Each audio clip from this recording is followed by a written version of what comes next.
Pessoal, agora continuando a nossa palestra, o Afonso Peixe, nosso amigo lá do Instituto Agronômico, ele não quer que eu fale o currículo dele. O currículo dele é muito pesado. Nós estamos sempre amigos, né? É isso aí. Afonso, muito obrigado, viu, por tudo, pela sua ajuda aí na composição do evento e pela disponibilidade de sempre estar ajudando o Jardim Botânico, tá bom? Desde o começo.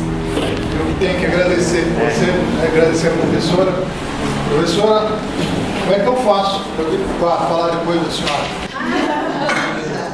A senhora tem que dar um desconto aí, ok? Bom, gente, eu vou falar daqui de baixo, porque eu tenho medo de subir aí. Eu dou. Bom, então eu vou falar aqui de baixo que fica melhor para mim. Bom, a professora fez uma abordagem ampla, né? Vocês da questão da restauração, da importância que tem, de como isso nós devemos estar entendendo, né? As necessidades, né, de discutir mais, de levar isso mais para o público, levar mais para os agricultores, para a comunidade em geral, né?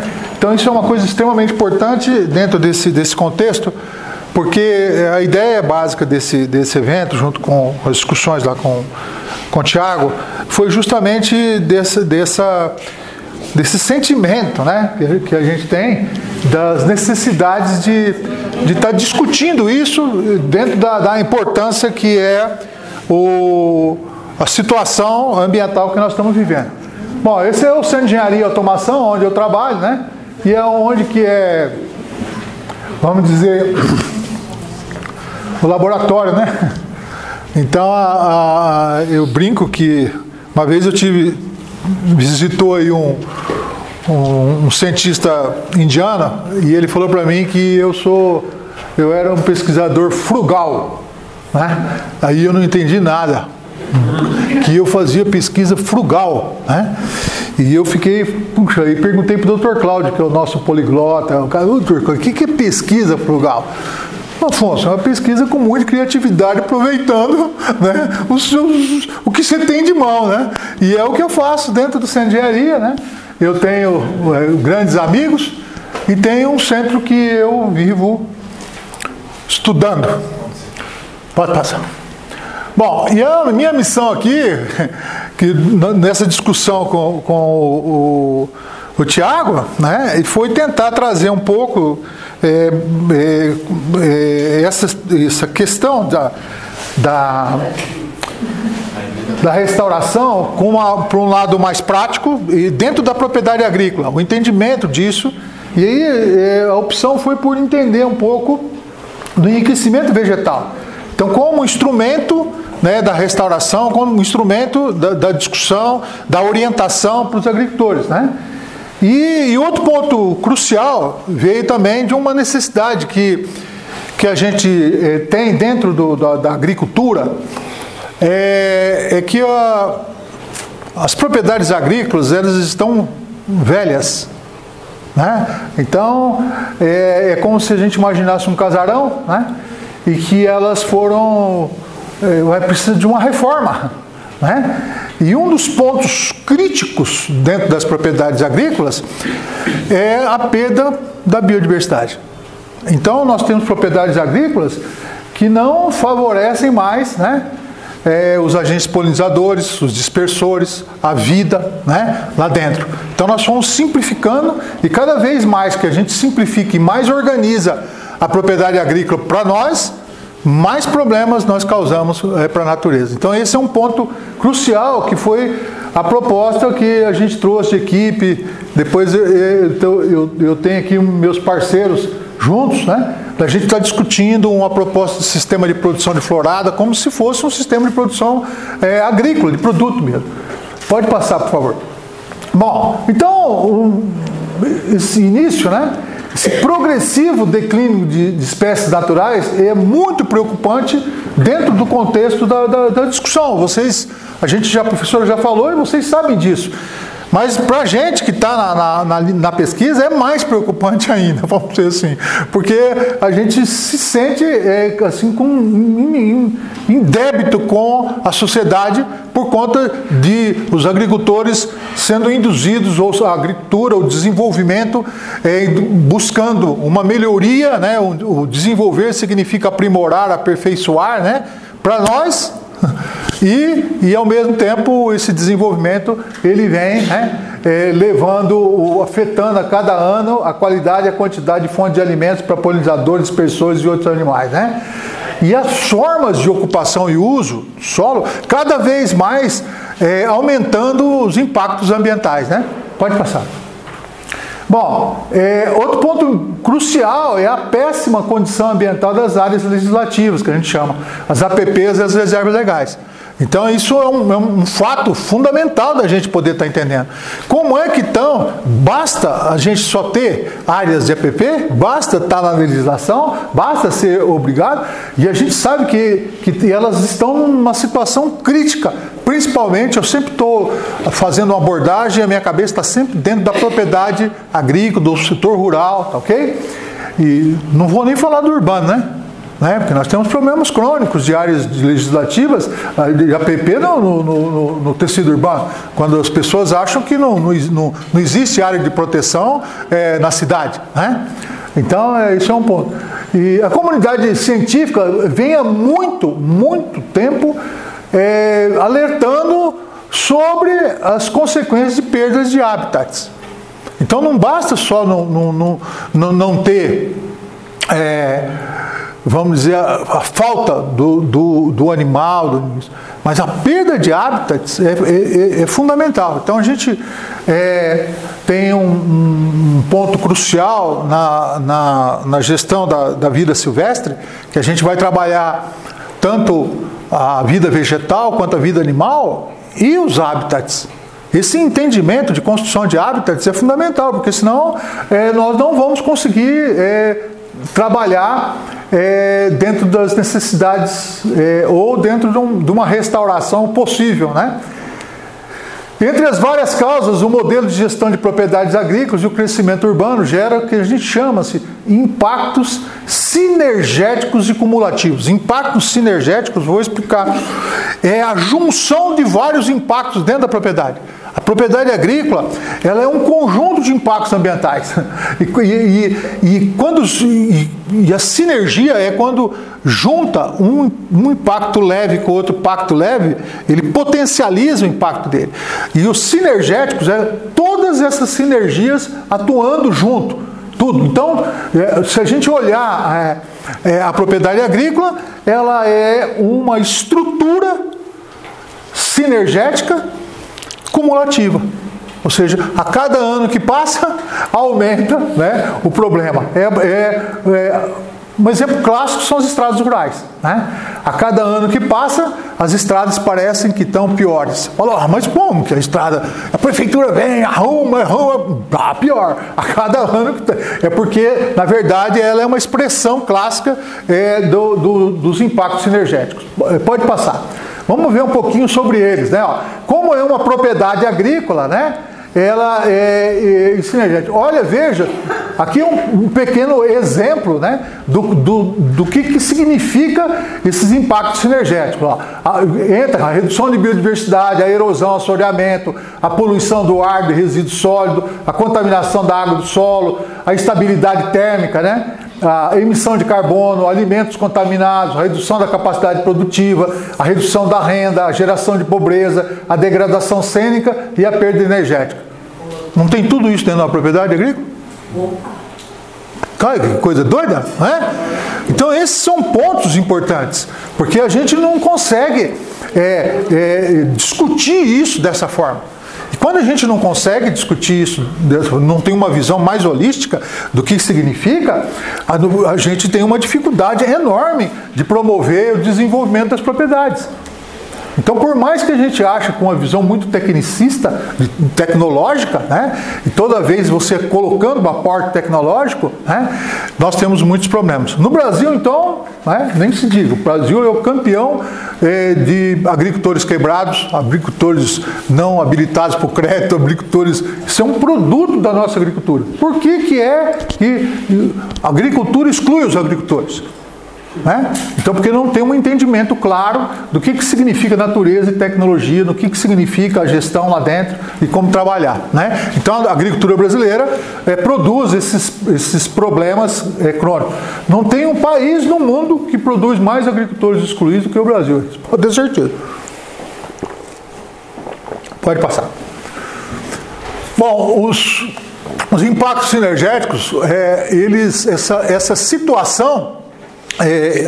essa situação de impacto sinergético cumulativo ativa, né, um senso de urgência para novas diretrizes de ocupação e uso de uma revitalização ecológica, né, na propriedade rural. Aí vem o termo da discussão com o Tiago. Né? Por que o seminário chama revitalização ecológica, desse entendimento, né, do que significa trazer uma nova vida para as propriedades agrícolas, dar um outro olhar para o desenvolvimento dentro da propriedade. Né? Então a revitalização ecológica das propriedades rurais é um caminho lógico, né? A lógica. Por quê? Porque nós queremos melhorar sempre.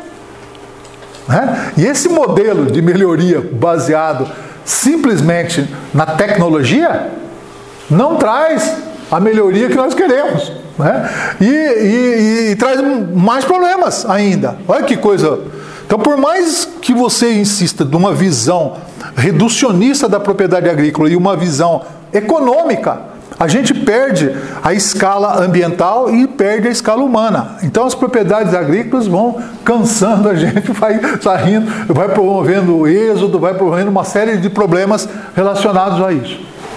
A revitalização assume um sentido de valorizar a vida, da renovação, da recuperação e higienização. Esse é um ponto muito importante dentro do contexto. Ela vem do entendimento de que a gente produz condições insalubres, não só para nós, mas para as outras formas de vida, né? E devolver ao ambiente uma condição mais natural, funcional e sustentável. Você viu a professora colocando essas discussões, né? Eu não, vamos dizer, é praticamente impossível a gente trazer o ecossistema de referência, mas nós podemos trazer alguma coisa muito melhor do que está lá. Nós podemos construir uma situação muito melhor que está lá e nós vamos discutir um pouquinho sobre isso. Pode passar. Então a revitalização ecológica, ela vai trazer o quê? Primeiro, entender dentro da propriedade agrícola os aspectos funcionais bióticos e abióticos. Quando eu falo funcionais, né, são as funcionalidades, né, do solo, da vida. E aí, quando você pega, por exemplo, no solo, as funcionalidades hidrológicas, né? Ou seja, entender como interceptar a água, como infiltrar, como armazenar, como conduzir, como dissipar, né? O que significa abrigar a área como abrigo de vida, nidificação, o que significa condição para fazer ninho, reprodução, se alimentar. Então essas questões são importantes. Nós não vamos aumentar a capacidade biodiversa das propriedades se a gente não entender esses aspectos funcionais, né? Os aspectos cênicos, então, que é outro ponto importante, a professora trabalhou essa questão da ecologia de paisagens, do entendimento do que significa a construção das paisagens, olhando a revitalização ecológica, paisagens ecológicas, né? A dinâmica ecológica da paisagem. Então, o que significa isso? Como trabalhar esse entendimento? Como trabalhar isso, né? Os aspectos energéticos, né? Nós aqui, as propriedades agrícolas têm um aspecto energético focado na entropia. Então, na entropia, a sintropia e entropia são duas coisas importantes. A entropia a força que eu uso sobra para destruir. Tá certo? Tudo quanto eu mais me organizo, mais eu destruo a natureza. E a sintropia é o inverso. É quando que é a mata. Né? O que significa uma mata? É um perfeito estado sintrópico, ou seja, todos se ajudando, tudo se concentrando, todos tendo uma energia construtivista, vamos dizer assim, né? A depuração é outro ponto, quando a gente discutiu isso, e o rio aqui está muito claro, né? Quando a gente fala que nós precisamos de água limpa no rio, para aumentar a depuração do rio. Não é isso, professor? Doutor Isabel também, se dá uma coisa, ó, aperta a tarraqueta. Essa menina aqui, depois a gente vai ter que trazer ela para falar para a gente aqui de saneamento, de coisas importantes. Então a depuração é um ponto importante na revitalização. E não é só depurar água, depurar o ambiente. Né? Então isso é importante dessa questão. A biorremediação, por que biorremediação? Porque parte do princípio que nós temos impactos cumulativos lá. Parte do princípio que eu fui lá, inventei um monte de moda e estou jogando as coisas e veneno construindo condição. Eu estou falando por agrotóxico, mas não é só isso não. Nós temos muitas condições ruins que nós precisamos de que as plantas elas nos ajudem a melhorar o ambiente e diminuir os impactos que nós acabamos causando, né? O equilíbrio, daí entra uma coisa importante, que é o chamado efeito supressivo, equilíbrio de comunidades biológicas, né? Equilíbrio de populações. Se não tiver esse equilíbrio, nós temos problemas de populações que expressam as doenças, patogenicidade, expressa praga, expressa o mato. Eu sei que o Zé Matinho, isso aqui, o apelido desse caboclo aqui era Handap, não é? Não, o Alfredo, desculpa, dona Ana, a senhora desculpa aí que... ele fica bravo comigo. Eu fico enchendo ele porque o Alfredo é um manejador de mato. Entendeu o mato como manejo, como recuperador de solo. Aí eu fico brincando com ele e ele fica bravo comigo. Né? Mas eu prometo que eu não brinco mais. Então, o efeito supressivo é muito importante, ou seja, o equilíbrio, deixando as populações equilibradas sem que uma expresse domínio sobre a outra, né? E a resiliência, como a professora colocou, né? A necessidade que as propriedades agrícolas passarem por mudanças, né? E a mudança pior, primeiro eu até falo assim, ela passar pelo proprietário. Né? Então o maior abalo que tem, né, é ter um proprietário. Então precisa passar primeiro para aquele sentimento que nós temos da posse. E quando eu tenho a posse escrito lá, está lá a minha escritura, eu posso fazer o que eu quero.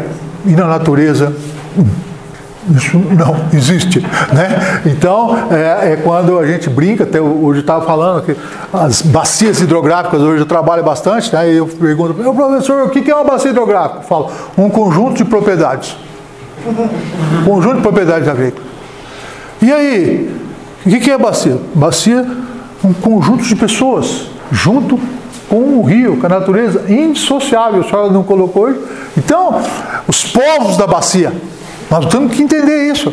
Aqueles povos têm que estar entendendo numa agricultura coletiva, no entendimento de uma coisa única. Pode passar, por favor. Então, enriquecimento como prática de um modelo de revitalização ecológica, é uma técnica consolidada, né? E ela é preconizada para restaurar a diversidade biológica, principalmente de fragmentos florestais e estruturas já consolidadas. E o que nós fomos fazendo? Nós começamos a estudar enriquecimento com outro olhar, né? De como enriquecer a vida da propriedade agrícola. Como a gente poder entender a propriedade mais viva, né? E aí toda a área, né, agrícola, ela tem um potencial de enriquecimento. seja dentro de uma área totalmente degradada, como a professora colocou, como um fragmento perturbado, como já um fragmento que ainda necessita de enriquecimento. Pode passar. Então, essas coisas são importantes. Quais são as estratégias de enriquecimento? Né? Então, tem várias delas aí na literatura, né? A transferência de sementes do solo, os puleiros, plântulas, mudas, a semeadura direta, a transferência serrapilheira. Então, são técnicas básicas, estratégias básicas que a gente pode usar do enriquecimento como instrumento da revitalização das propriedades e dos ambientes. Pode passar. Qual a dimensão ambiental do enriquecimento? Esse é outro ponto importante. A gente sai aqui de um bioma, que na verdade nós saímos de um ecossistema, não é isso? O bioma formado por ecossistemas, não é isso? Uma fitofisionomia, não foi isso que você me ensinou a falar? Né? Então, é importante. Tiago me ensina a falar um monte de coisa, e se não tiver vocabulário, como é que eu vou entender uma fitofisionomia se eu não falo? Se eu não falar, eu não consigo enxergar. E esse rapazinho que me ensinou isso, né? E aí eu coloquei as fitofisionomias tudo num bioma. Então, primeira coisa no enriquecimento, o professor colocou: qual é o padrão de referência nosso? Como que nós estamos fazendo enriquecimento? Qual que é o padrão de referência? O que eu quero? Aí, eu tenho que entender os cenários. O que é cenário? O cenário é um cenário de novela. Tem um ator, tem um elemento de cena, tem um enredo, tem tudo ali. O que está acontecendo ali? E o que significa inserir naquele cenário, naquele enredo, com aqueles atores, com aqueles elementos de cena, o enriquecimento. Sai de cenários, vão para as vertentes. Aí eu saio de um pedaço daqui, né? Por exemplo, vertente é uma encosta, né? Nós estamos aqui no Cristalino Paulista, as encostas são curtas, são bem drenadas, mas se nós estivéssemos, por exemplo, no Planalto Paulista, né, quando você sobe a serrinha de Rio Claro, entra no sentido de Araraquara, tem vertentes que tem uma vertente só nos latossolos, tem várias propriedades agrícolas dentro. E é muito importante entender isso, porque aonde eu estou? Eu estou no topo? Eu estou no meio ou eu estou no aluvial? Onde eu estou? Qual é a posição? Onde eu estou atuando? Qual a dinâmica da vertente? Qual é o tipo de solo? Qual é a inclinação? Né? Então, é importante. Aí o conceito de paisagens, como a professora colocou, e normalmente as paisagens agrícolas, elas estão inseridas, as culturas, a paisagem da cana, a paisagem da uva, a paisagem do café, da soja. Então, entender essas questões. Os espaços, né? Então, os espaços são os talhões, as estruturas, como é que eu dividi, como é que eu estou ocupando. E, por fim, a propriedade num todo, as propriedades formando as bacias hidrográficas. Então, esse entendimento do enriquecimento dentro da bacia leva também a uma coisa fundamental hoje em bacias hidrográficas, que é a conectividade. É a necessidade que a gente tem de um grande movimento de conectividade, e a bacia hidrográfica, ela já nos mostra, né, aonde que são os corredores, né, que nós temos que fazer, aonde que a gente tem que priorizar e como nós temos que trabalhar. Pode passar, por favor. E aí, como é que nós vamos fazer a produção de florada? O que significa a construção de cenários floridos? Por que cenários floridos? Porque, como eu falei para os senhores, qual o pensamento? Do grande déficit que nós temos de pólen, néctar, resina, né? Frutos. Então, como que se a gente quer dar vida, se a gente tira o alimento?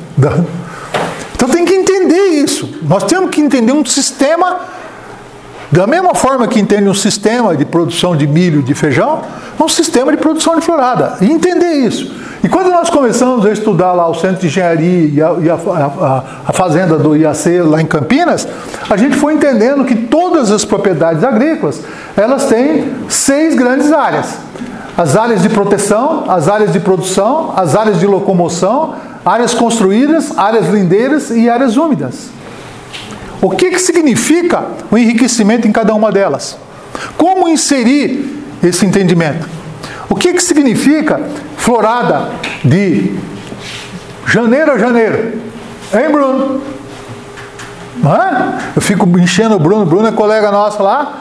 Fica enchendo. E o Bruno é o cara que está todo momento andando para dentro do centro e olhando o que está florido. E o que está florido da braquiária até a árvore mais alta.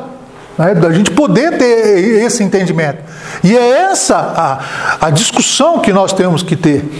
Uma das funções da arte de agricultar é identificar flor.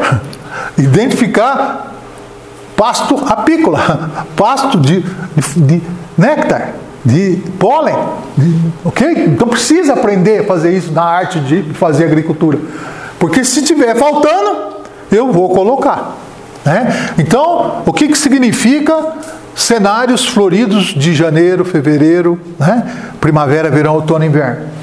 Então, essa é a proposta, né, da construção baseada, né, nas 6 áreas. Então, todas as propriedades agrícolas, tudo para a gente, e também no tecido urbano, hoje a gente resume didaticamente, tecnicamente, para poder entender como inserir o enriquecimento. O que significa a inserção dele? O nosso gestor estava falando do plano de arborização. Eu vou perguntar, e essa cidade? É uma cidade de flores? Será que esse plano está pensando só no Afonso, no ser humano, ou ele está pensando também na vida, na cidade? Quais são os núcleos, quais são as ilhas de alimento na cidade? Então, são pontos importantes que a gente tem que discutir.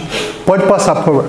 Aí, vão aí entendendo as 6 áreas distribuídas numa paisagem. Isso é a Fazenda Santa Elisa, lá em Campinas, né? Então, aí, entendendo muito bem qual é o planejamento, né, para ser trabalhado na produção de florada, né, o enriquecimento com base de florada, dentro das 6 áreas. Então vocês veem que, olha, nas áreas de locomoção, tanto de estrada que tem, caminhos, carreadores, o que significa entender isso? O que significa floradas nas áreas construídas? Como nós vamos inserir isso dentro do paisagismo, da jardinagem? O que significa a Unidam sobre a ótica da produção de alimentos? Será que tem mês que aqui tem um déficit enorme de alimento? Será que tem sobra? O que significa o centro de engenharia nisso? Então esse entendimento é muito importante, né? E aí entender também, nas áreas de produção, nós temos que também entender muitas coisas relacionadas com as culturas de produção, porque nós temos que inserir em determinado momento plantas que cumpram o desempenho fisiológico até o fim. Então maneja até a produção máxima de matéria seca, que é a maturação fisiológica do grão.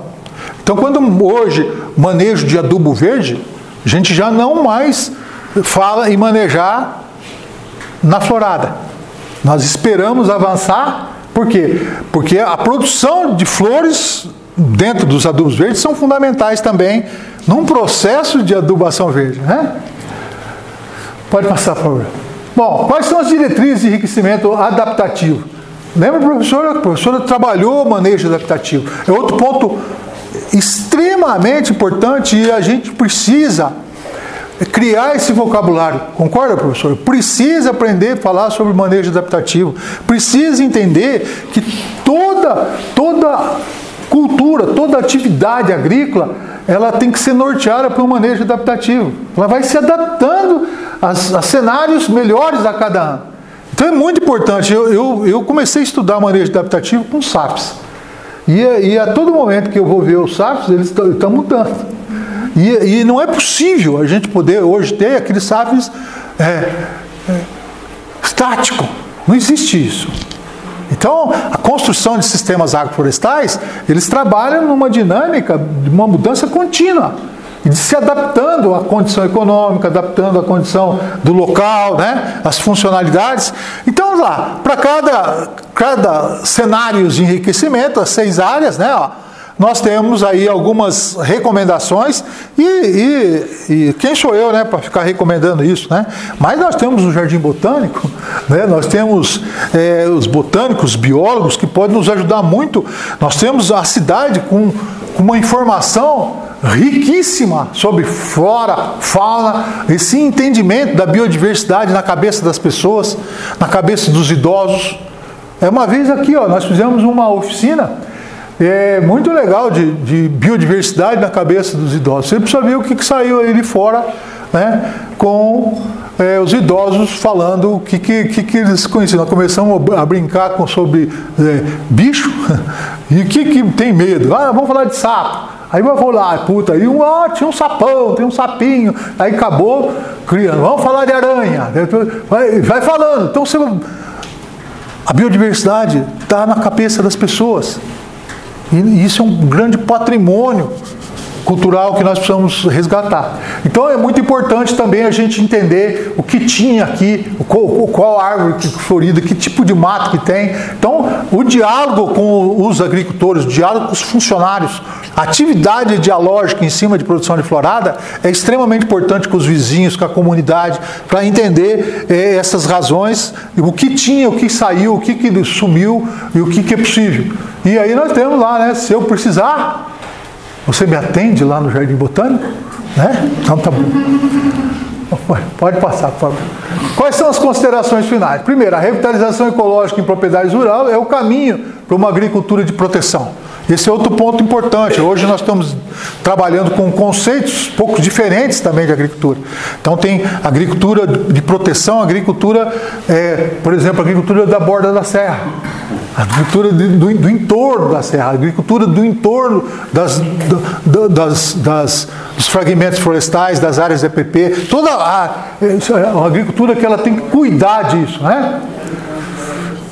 O agricultor revitalizador, né? O agricultor de putinho, olha aqui que eu coloquei aqui, ó, agricultor revitalizador, viu, Ana? Porque isso é um serviço ambiental. Nós precisamos inserir nele, eu vou pagar pelos seus serviços. Quais serviços? Os serviços de revitalização. Então, quais são esses aqui? Aí nós podemos falar e contrata o seu Tiago e pago ele para ele fazer esse trabalho para a gente. E não pode ficar dando agitório. Na minha terra, fala assim, dá um agitório lá para o Afonso. Agitório dá um dinheiro. Então, é aquela história, né? Ou mata o caboclo de vergonha, ou vicia o cidadão. Pagamento de serviço ambiental é para a construção de agricultores, prestadores de serviço ambiental. Agricultura de serviço. Precisa aprender. Jundiaí, para onde que vai? Uma agricultura de serviço. Não é mais uma agricultura de produto. A cidade hoje tem economia para financiar a agricultura em outros lugares. Qual é a agricultura que Jundiaí precisa? Será que é agricultura de produto? Ou é agricultura de serviços? Essa é uma discussão que nós precisamos ter, né? E outras cidades, região metropolitana. O enriquecimento adaptativo permite a transição de uma agricultura, aqui ó, convencional, faltou aqui, para uma agricultura de serviços ambientais. A revitalização ecológica, vou perguntar para a senhora, é uma utopia ou uma necessidade? Hein, professor? Depois a senhora pode perguntar para nós. E eu pergunto para vocês. Pode passar, meu auxiliar. Aí, essa é a equipe nossa lá, né? O Dr. Moisés, a Sônia, o Bruno e o Luiz são os companheiros nossos que essa loucura aí de ficar discutindo a todo momento, todo dia, toda essa discussão. Pedro, tá faltando você aqui, né, Pedro? Então o Pedro também, parceiro nosso, que ia aqui no tal sem a sua foto, mas depois eu ponho, prometo, né? Mas essa é uma discussão contínua, a todo momento, todo santo dia, nós estamos discutindo sobre essas questões, reflexão, observação, né? Então eu devo muito a esses meninos aí, da gente poder estar aqui discutindo isso. Muito obrigado.